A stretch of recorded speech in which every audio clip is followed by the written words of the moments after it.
marka dadna muxuu ahaa ii sheeg way iska dabaaldegayaan maalmaha xorriyadda ay leeyihiin dadna waddankoodii baasaan guban rabaa marka Nairobi jidda saaska ah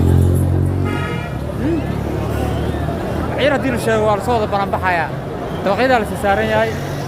aniga xiddo ciirka bacdi waxaan rabaa inaan buushkay kor karo oo koraan ka soo duubo soo ma aragtaan koraa la wada saaran yahay laakiin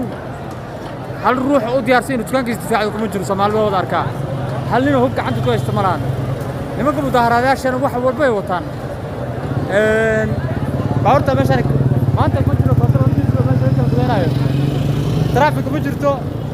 nin cil roo la socda maanta wahayacdo marka waxay leeyahay Allah na badbaadi